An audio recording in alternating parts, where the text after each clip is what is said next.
Selamat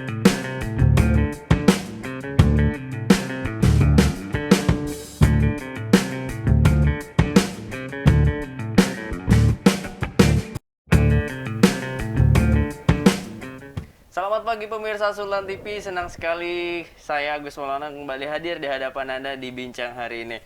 Pemirsa, pada hari Kamis edisi 8 April 2021 ini kita akan membahas bagaimana apakah sebuah tren ya perempuan jadi agen radikalisme ya. Ini karena berkaitan dengan rentetan kejadian aksi teror belakangan ini di Indonesia sudah terjadi, dan dari rentetan itu kebanyakannya mengaitkan dengan gender perempuan. Ini kita sudah menghadirkan dari Ketua Bidang Perempuan dan Anak FKPT Banten, Ibu Siti Nur Asia. Selamat pagi, assalamualaikum warahmatullahi wabarakatuh, Bu. Waalaikumsalam warahmatullahi wabarakatuh. Ya, silahkan sapa-sapa dulu pemirsa Sultan TV yang ada di rumah. Halo pemirsa semuanya. Nah, ini dari Ketua Bidang Perempuan dan Anak ya, FKPT itu Forum Koordinasi Pencegahan Terorisme di Banten. Ini bidang perempuannya. Jadi kita akan ngebahas ini, Bu. Tapi boleh dibuka dulu maskernya biar saya saja yang pakai. Okay. Jadi nanti Ibu Ciah ya dipanggilnya, Ibu Ciah. Ini akan membahas bagaimana perempuan ini menjadi tren. Tapi sebelum jauh kita berbicara soal itu, saya juga mengingatkan kembali buat acara ini tayang secara live di YouTube channel Sultan TV, juga fanpage Facebook Sultan TV. Untuk Anda yang baru bergabung, silahkan ditanyakan di kolom komentar apabila ada yang ingin tanyakan, dan jangan lupa subscribe, like, dan komen. Ini Bu, tapi sehat ya Bu ya? Alhamdulillah sehat. Bagaimana Bu kejadian-kejadian kemarin itu membuat apakah FKPT di bawah naungan BNPT sudah mengkaji sejauh mana? Apakah sudah ada follow up dari kejadian-kejadian rentetan kemarin? Ya, baik, kita mulai dulu. Assalamualaikum warahmatullahi wabarakatuh. Waalaikumsalam warahmatullahi wabarakatuh. Terima kasih atas undangan yang diberikan kepada pihak kami FKPT Banten. Kebetulan saya selaku bidang perempuan dan anak mempunyai misi dan tugas yang diamanatkan oleh BNPT. Beliau baru kemarin kita melaksanakan Rakernas dan Rakernas di Bali waktu bulan Desember, kemudian awal Maret kemarin di NTT. Nah, itu isu-isu strategis yang perlu nanti dilaksanakan oleh FKPT adalah sosialisasi pencegahan radikalisme itu sendiri. Maksudnya kegiatan-kegiatan yang sifatnya deradikalisasi. Jadi ada kontra-kontra narasi sesuai dengan bidang masing-masing, seperti itu. Itu sudah dilakukan jauh sebelum ada beberapa ya, kita ada agenda kegiatan yang memang rutin FKPT lakukan setiap tahunnya, melibatkan tokoh perempuan, tokoh masyarakat, kemudian para pemuda, seluruh elemen masyarakat itu dilibatkan bagaimana kita melakukan kontra narasi tentang radikalisme ini. Oke. Kalau berbicara ini kan sudah ada bidangnya, otomatis mungkin saja FKPT dan BNPT ini sudah memikirkan mungkin perempuan ini memiliki peranan sangat penting di pencegahan radikalisme ini. Menurut Ibu ini bagaimana selaku Ketua Bidang Perempuan? Seberapa pentingkah peranan perempuan dalam menyuarakan aksi radikalisasi itu? Silahkan. Ya, sangat penting sekali, apalagi kita sangat dengan fenomena sekarang ternyata banyak di masyarakat yang menganggap bahwa kejadian peristiwa bom bunuh diri, kemudian intoleransi, paham-paham intoleransi, kemudian radikalisme itu dianggap rekayasa. Istilahnya bentukan dari program pemerintah, dianggapnya seperti itu. Iya. Jadi masyarakat banyak yang ini pasti rekayasa, ini pasti konspirasi dan sebagainya. Nah, ini perlu ada membangun kesepahaman, membangun budaya kesadaran bahwa terorisme itu ada dan nyata, dan itu musuh bersama buat kita semua. Berarti dalam hal ini yang mengatasnamakan, mohon maaf, agama Islam kemarin sama sekali bukan ya, bukan representasi dari agama Oh Islam. tidak, sama sekali itu tidak merepresentasikan agama Islam itu sendiri. Bahkan kalau kita lihat di negara lain juga banyak yang agama lain yang melakukan serangan-serangan teror. Misalnya di masjid waktu di Swiss itu ya, kemudian betul. di Prancis, simbol-simbol apa namanya, meskipun ada ya inilah menyinggung masalah agama tertentu dan melakukan penembakan kekerasan kepada termasuk sasarannya adalah umat Islam itu sendiri gitu. Jadi umat Islam dalam hal ini juga menjadi korban ya, Bu ya? Betul, tidak Kemarin hanya agama dari Islam. aksi Mabes Polri itu banyak statement berseliweran bahwa mohon maaf, orang yang berhijab, yang full hijab itu akan digeledah ke depannya. Itu kan dampak dari kegiatan itu. Gimana tanggapannya nih? Betul. Jadi kita harus pahami dulu bahwa apa namanya, terorisme itu tidak identik dengan simbol pakaian yang dikenakan. Kita tahu bahwa itu adalah tataran ideologi yang mungkin ada agak melenceng gitu ya, melenceng dan itu salah gitu. Dan itu yang harus apa namanya, kita bangun kesadarannya. Karena kita tahu waktu bom panci di Tamrin itu ya. Nah, itu kan ternyata pelakunya gayanya kayak orang anak muda, pakai jeans gitu kan, pakai rangsel, tidak menggunakan baju jubah atau koko gitu ya, atau berjenggot. Nah, ini jadi kalau menurut Ali Imron ya, maksudnya dia pernah diwawancara di sebuah TV menyampaikan bahwa simbol-simbol formalitas pakaian itu tidak menjadi jaminan. Mereka bisa merubah, bisa bermetamorfosa dari misalnya pakai gamis, kemudian pakai hijab gitu ya, pakai cadar, kemudian laki-lakinya pakai celana cingkrang, kemudian berjenggot, itu bisa berubah, bisa mengikuti anak-anak milenial sekarang. Nah, yang perlu diwaspadai adalah kita harus seberapa jauh memahami pemikiran mereka, terpapar radikalisme atau tidak. Nah, ini kan prosesnya panjang, tidak instan gitu ya. Meskipun memang apa namanya, dogma-dogma tentang radikalisme itu sendiri bisa dipaparkan kepada pihak-pihak orang-orang yang memang mungkin dangkal pemikiran agamanya, miskin literasinya. Nah, itu sangat mudah sekali bisa termotivasi untuk melakukan aksi bom bunuh diri atau aksi kekerasan terorisme itu sendiri. Hanya 2 jam bahkan kata Ali Imron. 2 jam. Hanya 2 jam cukup bisa orang terbius kemudian termotivasi untuk melakukan aksi bom bunuh diri atau disebutnya calon pengantin gitu ya. Karena menjemput bidadari di surga kata. Jadi jihad yang paling tinggi adalah ketika misalnya peperangan kalau dulu ya. Nah, kalau sekarang kan pemahamannya beda seperti itu. Nah, kalau misalkan sekarang nih memasuki kegiatan kemarin, teror-teror yang dilakukan oknum itu yang melibatkan perempuan, apakah ini sebuah tren baru? Apakah dari FKPT Banten khususnya bidang perempuan sudah mengkaji itu? Apakah ada kejanggalan, kok ini perempuan terus yang dilibatkan? Betul. Jadi memang kalau kita lihat ini kenapa kok perempuan bisa terlibat dalam aksi kekerasan gitu ya, aksi terorisme ini berarti ada something wrong gitu ya. Apalagi bahasanya kemarin yang Mabes Polri itu lone wolf gitu ya. Lone wolf itu artinya dia bekerja sendiri melakukan aksi terorisme itu sendiri. Jadi bahwa sebenarnya peluang melakukan kekerasan itu yang identik biasanya dilakukan oleh laki-laki, ternyata perempuan juga bisa melakukan aksi itu sendiri. Nah, apakah itu ada pesan tertentu yang ingin disampaikan kepada publik? Iya, jadi kalau dalam konstruksi gender ya, dalam analisis gender, bahwa perempuan ini ingin menunjukkan bahwa saya juga bisa menjadi heroik gitu ya, dalam presinya dia, meskipun itu salah gitu ya. Jadi, versi radikalnya seperti itu. Jadi perempuan tidak hanya berkutat di wilayah domestik, misalnya hanya mengurus dapur, sumur, kasur gitu kan, atau bercermin memakai pupur gitu ya. Tidak hanya seperti itu, tapi perempuan juga bisa tampil mempunyai hak yang sama di wilayah publik, bahkan mungkin dianggapnya itu adalah cita-cita mulianya dia, jihad itu gitu. Jadi tidak hanya milik laki-laki. Dulu mungkin sebenarnya kalau kita lihat runtutan dari peristiwa radikalisme ini, terorisme ini, dihitung itu ada 39 kasus dari 2010 sampai 2020. Itu melibatkan banyak perempuan dari aksi Surabaya, Jogja, kemudian di Sibolga ya, terus kemudian di Jakarta dan di beberapa tempat lainnya, dan itu usia-usia anak-anak remaja semua.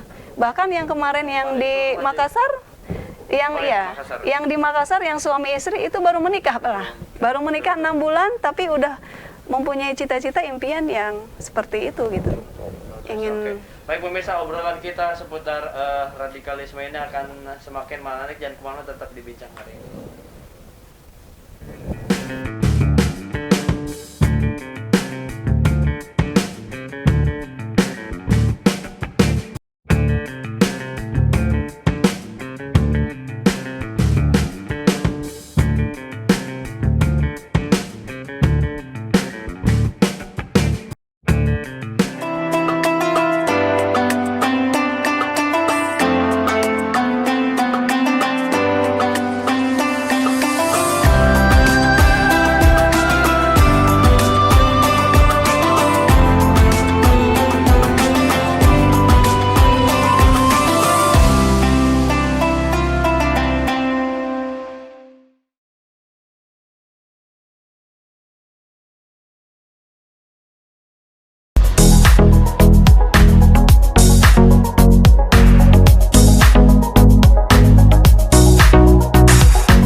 Terima kasih pemirsa masih di Bincang hari ini. Sebelum saya melanjutkan obrolan, acara ini bisa disaksikan oleh Anda di YouTube channel Sultan TV secara live streaming. Nanti kalau untuk siaran tundanya, siaran re-upload nanti akan di-upload biasanya pada malam hari. Nah, selain itu kita juga tayang di fanpage Facebook Sultan TV. Buat Anda yang baru bergabung silahkan tanyakan apabila ada pertanyaan di kolom komentar dan jangan lupa like dan subscribe. Tadi Bu, kita membahas tadi sudah bahwasanya kasus yang kemarin di Bom Makassar itu remaja juga ya kategorinya, remaja menuju dewasa. Berarti di tataran berapa biasanya orang-orang itu terpapar paham radikal? Kisaran umur berapa sih yang rentan gitu? Kalau dilihat dari rentetan peristiwa yang sudah terjadi ya, aksi terorisme dari 2010 sampai 2020 itu kan rata-rata generasi milenial. Di usia bahkan ada di usia anak 14 tahun itu sudah ikut melakukan aksi kekerasan, terorisme. Kemudian ada istri-istrinya para pelaku terorisme itu mereka misalnya menyiapkan segala macam logistik gitu ya untuk segala macamnya, dan mereka sangat mendukung. Dan mungkin karena paradigma atau dogma dari ajaran agama itu yang mereka anut, bahwa taat kepada suami itu sangat wajib hukumnya, termasuk mungkin dalam menegakkan jihad. Dianggapnya itu jihad fisabilillah gitu ya. Dan ini ternyata anak-anak muda semua, kayak kemarin Zakiyah Aini itu ya, ZA itu ya, usianya 25 tahun.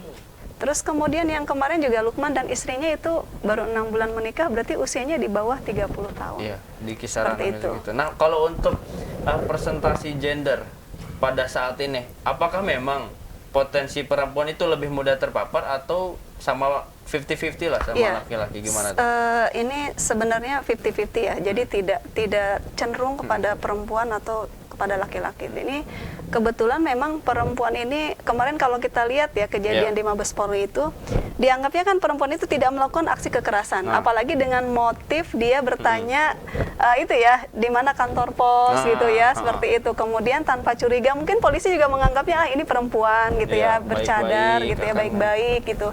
Ternyata itu mengecoh gitu ya, mengecoh, dan perempuan juga ternyata bisa melakukan aksi brutal seperti itu gitu. Dan ternyata perempuan yang selalu dilekatkan pelabelan negatif gitu ya, negatif, stereotip negatif terhadap perempuan itu sangat memang seperti misalnya diskriminasi gitu ya, diskriminasi terhadap perempuan.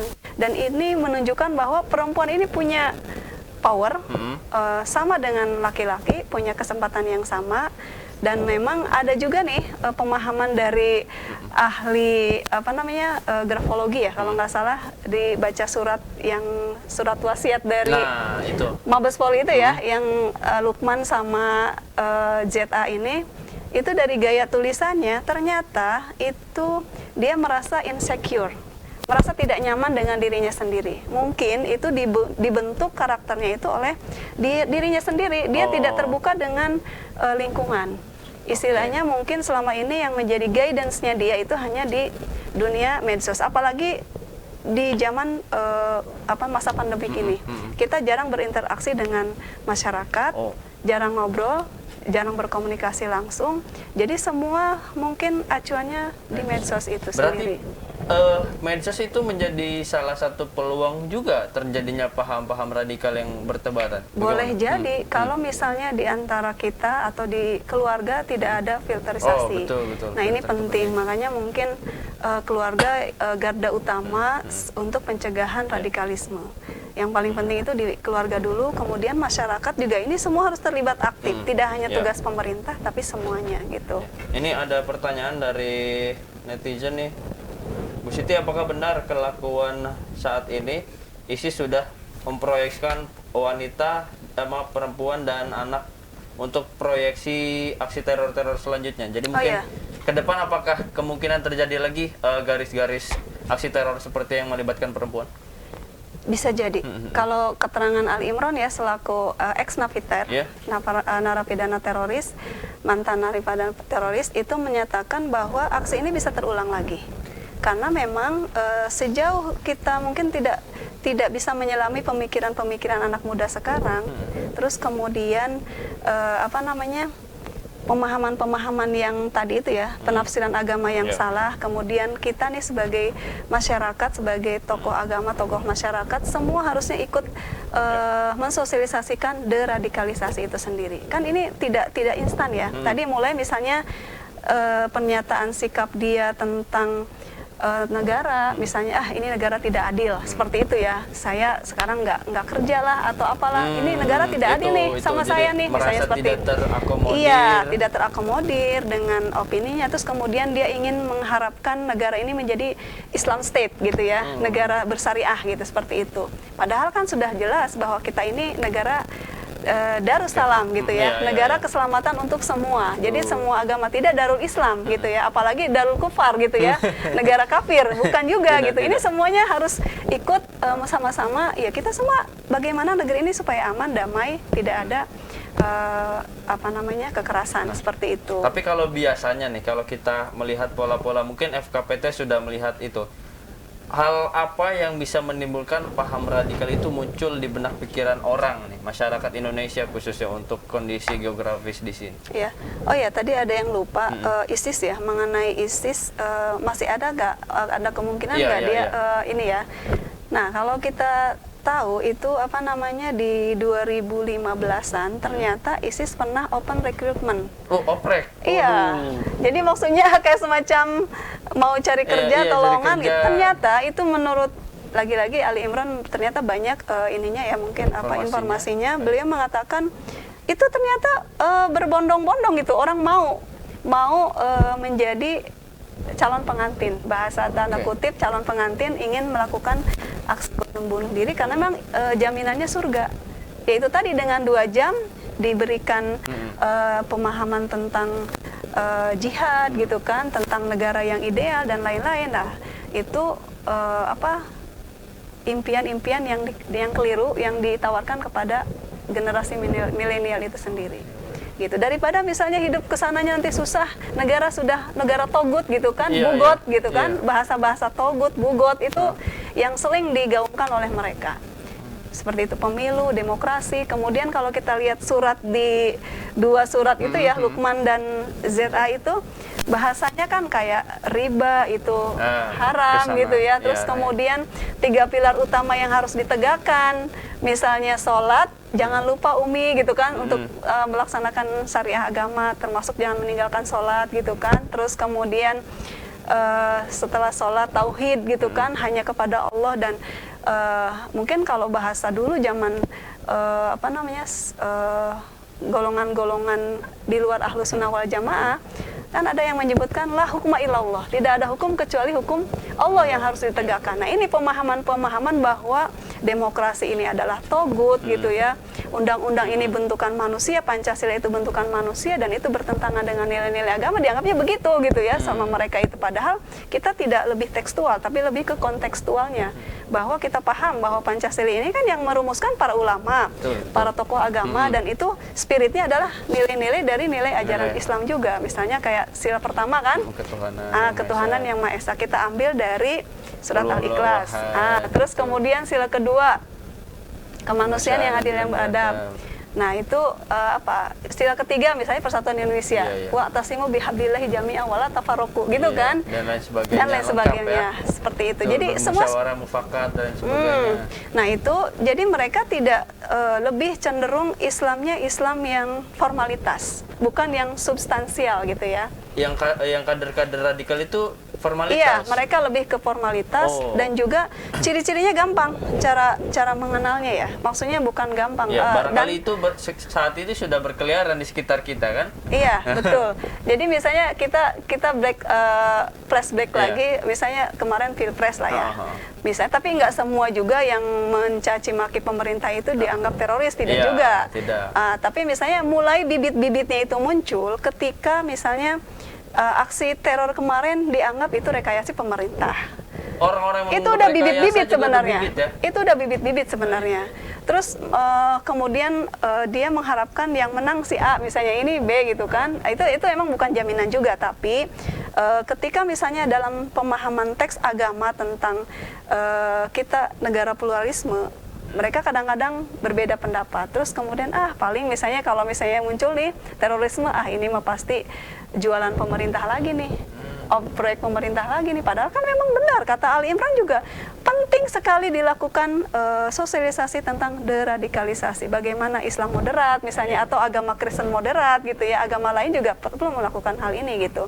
Kemudian bahwa negara itu hadir untuk masyarakat, ini kan kenapa muncul tadi itu, mungkin pemerintah kurang apa, sekarang program-program bantuan sudah banyak digulirkan ya, di prakerja misalnya untuk generasi milenial mau belajar banyak. Nah sekarang tinggal kitanya aja, termasuk kalau misalnya bahasanya yang ahli gapologi itu ya, menyampaikan insecure itu bukan berarti dia paham tentang spiritualitasnya lebih tinggi, bukan. Tapi dia karena mungkin Karena tidak paham juga bisa iya, jadi. karena ketidakpahaman, kemudian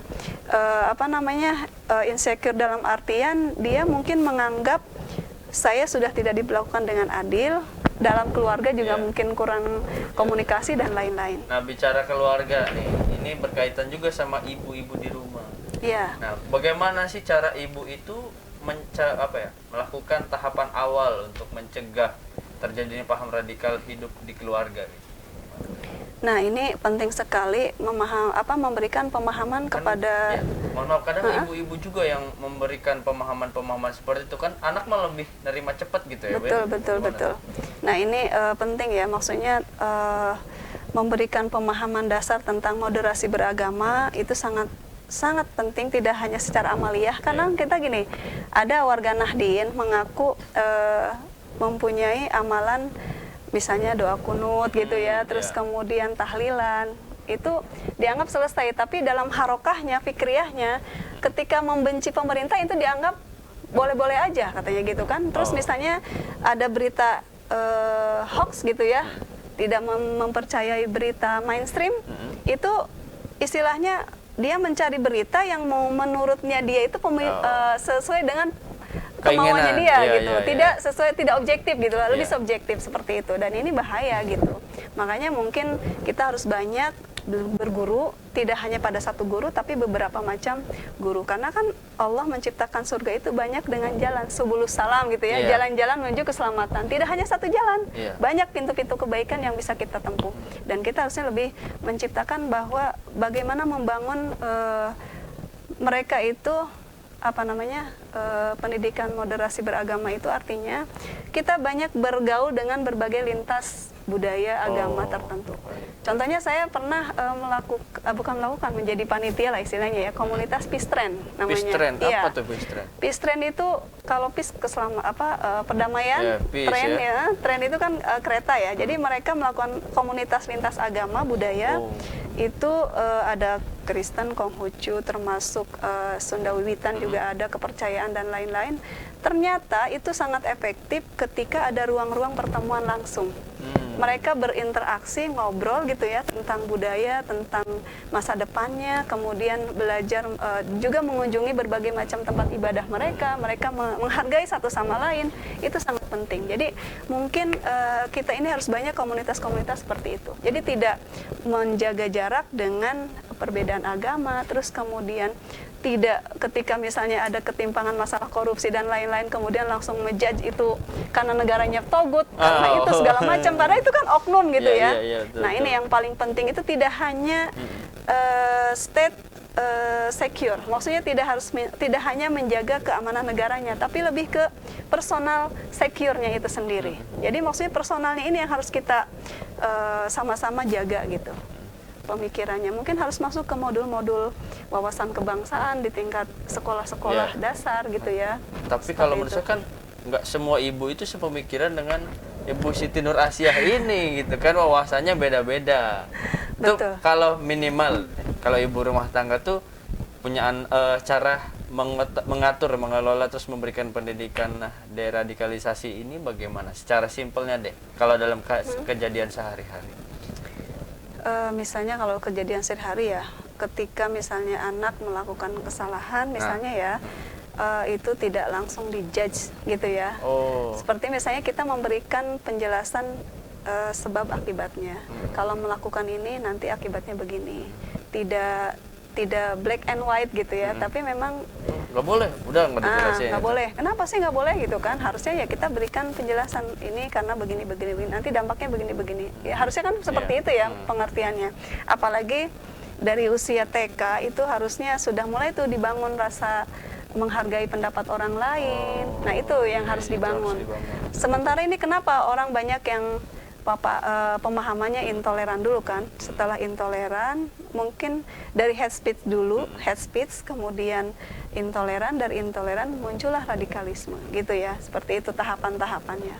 Nah ini mungkin kita sebagai keluarga harus bisa memberikan penghargaan terhadap anak, menghargai apa yang dia lakukan. Kalau memang, tapi tetap maksudnya kalau ketika salah ya harus tegas juga. Harus tegas juga, tapi ketika dia benar harus diberikan penghargaan, diapresiasi lah istilahnya seperti itu. Terus ketika misalnya memilih guru ngaji itu juga penting. Memilih guru ngaji yang tidak konservatif tapi lebih ke moderat, dan juga pemahaman fikih-fikihnya ini yang harus lebih luas gitu ya.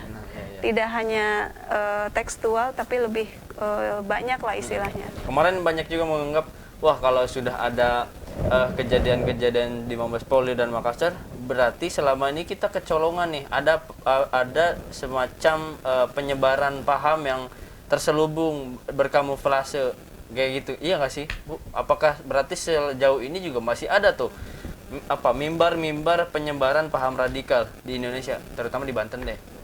Apakah ada temuan-temuannya? Terus ciri-ciri ajaran yang kayak gitu tuh kayak gimana gitu? Sebenarnya ini memang sudah banyak ya.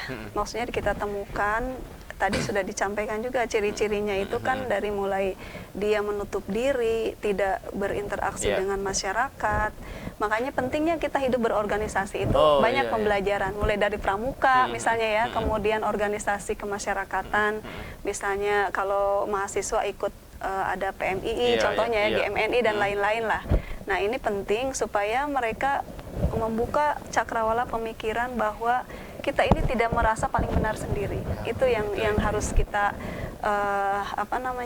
garis bawahi. Jadi jangan menganggap kita paling benar, pendapat yang lain salah gitu ya.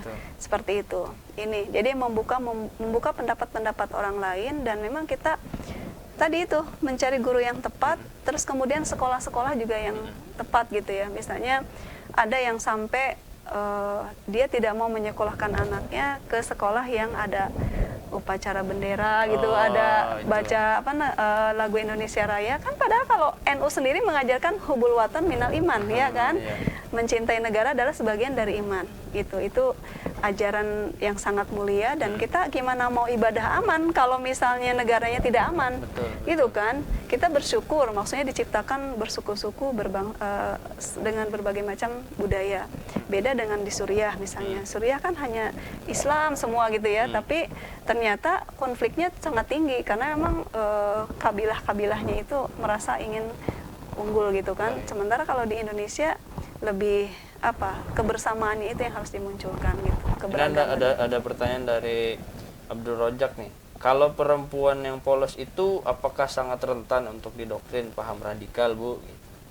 Bisa jadi. Dijelaskan ya? Iya, bisa jadi. Karena memang kalau ibaratnya kan kalau kita tidak tahu apa-apa ilmunya, ketika ada dogma tentang terorisme dan kemudian terorisme itu dianggap sebagai hal yang positif, istilahnya dianggapnya yang di luar agamanya dia itu adalah kafir yang harus diperangi, itu kan bahaya gitu. Terus kemudian pemilu, misalnya pemilu presiden itu dianggap togut ya, tidak sesuai dengan ajaran Islam seperti itu, ingin mendirikan khilafah misalnya seperti itu. Dan itu juga rentetan-rentetan yang kenapa muncul bibit-bibit radikalisme. Nah ini berkaitan juga nih sama status negara. Oh katanya terorisme itu tidak akan pernah mati di negara-negara yang berkembang, apalagi negara miskin. Apakah status sosial ini mempengaruhi angka radikalisme berkembang? Misalkan miskin tuh cepat, katanya orang miskin tuh cepat terpengaruh. Apakah iya? Boleh jadi karena tadi itu dengan apa namanya unsur-unsur yang paling mendasar kenapa timbulnya radikalisme itu ekonomi, ketimpangan sosial juga mungkin ya, terus kesehatan, kemudian agama gitu ya, itu sangat mempengaruhi kenapa munculnya radikalisme itu sendiri. Rata-rata dan mereka memang contohnya open recruitment yang dilakukan oleh ISIS itu juga sama dengan menjanjikan gaji yang besar, misalnya kalau ikut ke Suriah gitu kan, dengan kehidupan yang lebih baik, dan itu berarti kan ada juga motif ekonominya gitu. Seperti itu.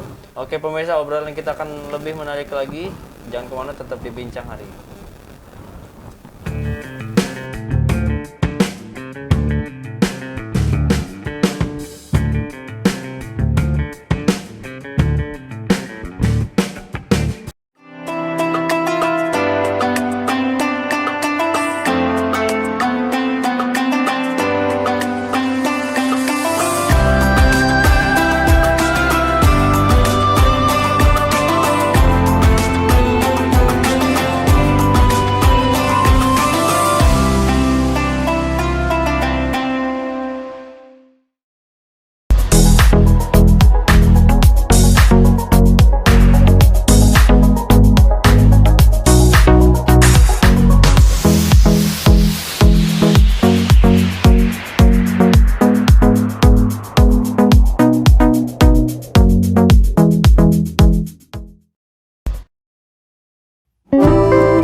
Terima kasih pemirsa, masih di Bincang Hari ini kita masih berbicara bagaimana ini peranan perempuan ya dalam aksi teroris kemarin itu, aksi teror ini menjadi sebuah tren baru yang sepertinya memiliki pola kejadian-kejadian selanjutnya seperti katakan tadi oleh Bu Siti Nurasia bahwa ini kemungkinan juga akan terjadi di pola-pola berikutnya. Ini sebelum saya melanjutkan obrolan, pemirsa, ada beberapa berita yang berkaitan dengan aksi radikalisme atau aksi teror. Ini ada Densus 88 gerebek rumah terduga teroris di Tanjung Barat. Ini berarti ada lagi kejadian-kejadian yang ini, dan semangat terus untuk Bapak Densus 88 untuk mendekap mengeksekusi orang-orang yang terus melakukan aksi teror supaya kita tenang, tentram, damai, terutama kita akan mendekati ibadah di bulan Ramadan. Nih, tiga warga Jakarta Selatan masuk ke DPO terduga teroris. Daftar pencarian orang ini berarti masih ada buron pemirsa ya. Semangat terus dan kita stay safe di era pandemi ini. Semoga dijauhkan dari aksi-aksi teror dan kampung kita minimal ya, lingkungan kita selalu aman. Ini kita lanjutkan Bu, obrolan kita tadi sudah bagaimana pemaparan terus sampai pencegahan paham radikal sudah disampaikan. Kalau di Banten sendiri nih, FKPT khususnya bidang perempuan sudah melakukan apa saja untuk berupaya pencegahan paham radikal ini? Berarti sudah berapa tahun nih? FKPT dibentuk dari tahun 2000, kurang lebih 2009-2010-an ya. Tapi kebetulan ya, kalau Ibu masuk ke pengurusan di FKPT Banten baru di 2020 ini. Ya. Ya, jadi kegiatannya memang kita give up gitu ya, maksudnya dari BNPT pusat sudah ditentukan kegiatannya, yaitu adalah sosialisasi. Segmentasinya kan sesuai dengan bidangnya. Kalau bidang perempuan ya berarti segmentasinya itu tokoh perempuan, kemudian lintas ormas gitu ya, terus masyarakat pada umumnya gitu. Jadi kita mengharapkan dari hasil sosialisasi itu para tokoh perempuan atau para pendidik, misalnya guru-guru perempuan, itu bisa menyampaikan kembali kepada masyarakat sebagai corong masyarakat gitu ya, simbol masyarakat, agar bahwa radikalisme itu ada dan harus ada kontranarasi untuk membangun bahwa radikalisme itu berbahaya gitu ya. Terus kemudian moderasi dan lain-lain lah gitu. Tapi kalau berbicara radikalisme, kadang ada yang bilang radikal itu kan mendasar Bu, mengakar. Orang-orang yang radikal berarti dia benar-benar mencintai apa yang dia yakini. Benar gak sih? Terus radikalisme itu seperti apa sih? Nah, ini bisa dijelaskan secara gamblang. Iya, kalau radikalisme itu memang artinya akar gitu ya. Jadi maksudnya tapi dia lebih ke letterless gitu ya. Maksudnya pemahaman yang kaku terhadap apa yang dia pahami. Jadi misalnya memahami ajaran agama Islam contohnya dia lebih tekstual, tidak konstektual. Jadi hanya melihat dari satu persepsi saja gitu ya. Tidak melihat asbabul wurudnya, asbabul nuzulnya gitu ya. Terus kemudian para penafsiran para tokoh-tokoh ulama gitu ya. Kan kita ngambil ijtihad itu tidak gampang gitu ya, tidak mudah. Nah, mereka lebih cenderung mentah-mentah gitu, menelan mentah-mentah bahwa jihad itu adalah mulia dan syahid gitu ya, seperti itu. Padahal itu kalau secara luas bahwa jihad itu kan memang universal. Kita menuntut ilmu itu juga jihad fisabilillah. Kemudian mencari rezeki yang halal untuk keluarga itu juga jihad fisabilillah. Bekerja untuk menghindari dari meminta-minta dari orang lain, membebaskan kita dari itu juga bagian dari jihad. Pernah ada peristiwa sejarah ya, maksudnya zaman Rasul, maksudnya kan waktu itu ada perang Badar, perang Uhud gitu ya. Kemudian ada segerombolan, maksudnya bukan segerombolan, sekelompok Nabi dengan para sahabat-sahabatnya berjalan, kemudian ada pemuda memanggul kayu gitu ya, dan sahabatnya itu ini komentar gitu ya, ya Rasul, sayang banget ya itu pemuda badannya tegak, kokoh, tinggi, gede gitu ya, tapi tidak ikut jihad perang, dengan kita, perang dengan kita. Nah, Nabi tersenyum kemudian menyampaikan, jangan salah, dia sudah melakukan jihad yang jihad fisabilillah juga. Kenapa? Karena dia sudah membantu ekonomi keluarganya, ibunya menafkahi keluarganya, dan dia membebaskan diri dari meminta-minta kepada orang lain. Itu adalah jihad juga. Terus kemudian ada juga pemuda yang ingin ikut perang gitu ya.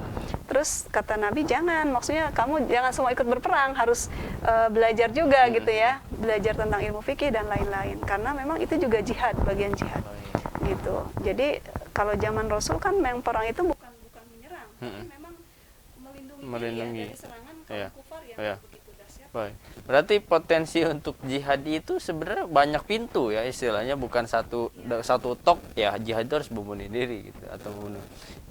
Pada kasus-kasus tertentu bahkan membunuh sesama golongan tuh diharamkan ya, Bu ya. Nah, ini itu pemahaman radikal pemirsa. Ini kita sudah memasuki segmen terakhir, Bu. Barangkali ada yang ingin disampaikan kepada para perempuan yang ada di Indonesia maupun di Banten, cara pencegahan radikalisme itu bagaimana, silakan. Bagaimana supaya radikalisme ini bisa terkikis gitu ya, berkurang, kemudian kita juga memiliki kesadaran penuh bahwa mencintai tanah air, karena kita bagaimana mau beribadah dengan tenang kalau suasana negara konflik gitu ya. Ya. Kita salah satunya dengan menjaga lisan kita, karena ajaran agama juga mengajarkan bahwa kita menyampaikan kebaikan itu harus dengan cara yang hikmah, yang penuh dengan kebaikan. Gitu, tidak dengan kekerasan, karena Islam anti kekerasan, karena memang identik terorisme ini kebetulan dilakukan pelakunya kalau di Indonesia itu orang-orang yang beragama Islam, Nah, padahal itu. tidak identik dengan agama manapun gitu. Jadi kemudian kita sama-sama ayo membangun generasi yang sadar literasi. Kita banyak budaya membaca, kemudian terguru kepada guru yang benar, guru yang masyhur gitu ya, yang memang tidak gampang mencaci maki.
Terima kasih pemirsa, masih di Bincang hari ini kita memasuki segmen terakhir. Tadi sudah disampaikan beberapa pesan kepada para perempuan yang ada di Banten dan di Indonesia secara umumnya. Bagaimana cara pencegahan itu berawal dari pribadi kita ya Bu ya, dari lisan dan tutur kata, attitude dan lain sebagainya. Ini ada beberapa pertanyaan sebelum closing Bu. Dari Amser, negara-negara Islam di dunia telah mengutuk ISIS dan menyatakan gerakan ISIS menyimpang dari ajaran agama. Mereka menjual agama untuk kepentingan tertentu. Oh, ini bukan pertanyaan, ini pernyataan. Ini dari Udin. Kepentingan jadi ISIS buat apa sih Bu? Gitu. Oh, berarti kepentingan ISIS itu sebenarnya apa sih Bu? Untuk menghancurkan negara atau menghancurkan agama gitu mungkin sebenarnya? Iya, kalau dari ISIS itu sendiri kan apa namanya ingin mendirikan negara Irak dan Suriah itu ya, Oh, iya, iya. seperti itu. Jadi mereka ingin mendirikan negara sesuai dengan syariah Islam. Tapi ternyata itu hanya bungkusnya aja gitu. Tapi dalamnya itu banyak yang bertentangan sekali dengan nilai-nilai ajaran agama Islam. Bahkan ada yang menyampaikan bahwa itu adalah pesanan Amerika katanya. Tapi itu Allah alam ya, hanya yang kita khawatirkan ini ya aksi-aksi kekerasannya itu sendiri gitu. Yang bikin kita takut. Oke, terima kasih Ibu. Ini kita sudah memasuki segmen terakhir. Ada lagi nggak yang ingin disampaikan?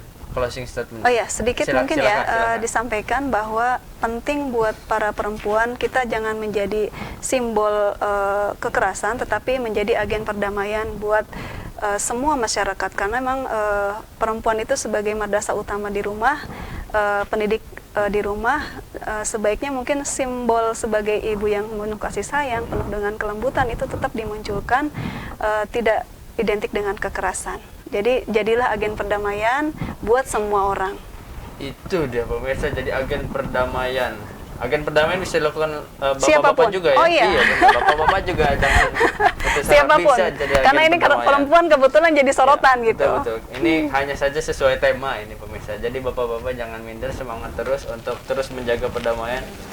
Oke, terima kasih pemirsa. Kita sudah memasuki di penghujung acara. Terima kasih sudah standby, sudah stay tune di Sultan TV menyaksikan. Mohon maaf apabila ada beberapa pertanyaan yang tidak tersampaikan, dan jangan lupa untuk like, comment, dan subscribe supaya mendapatkan informasi-informasi terupdate dari Sultan TV, karena Sultan TV akan terus mengupdate acaranya. Ya, terima kasih ya. Kita pamit, mau sarapan dulu. Assalamualaikum warahmatullahi wabarakatuh. Makasih. Waalaikumsalam warahmatullahi wabarakatuh. Makasih.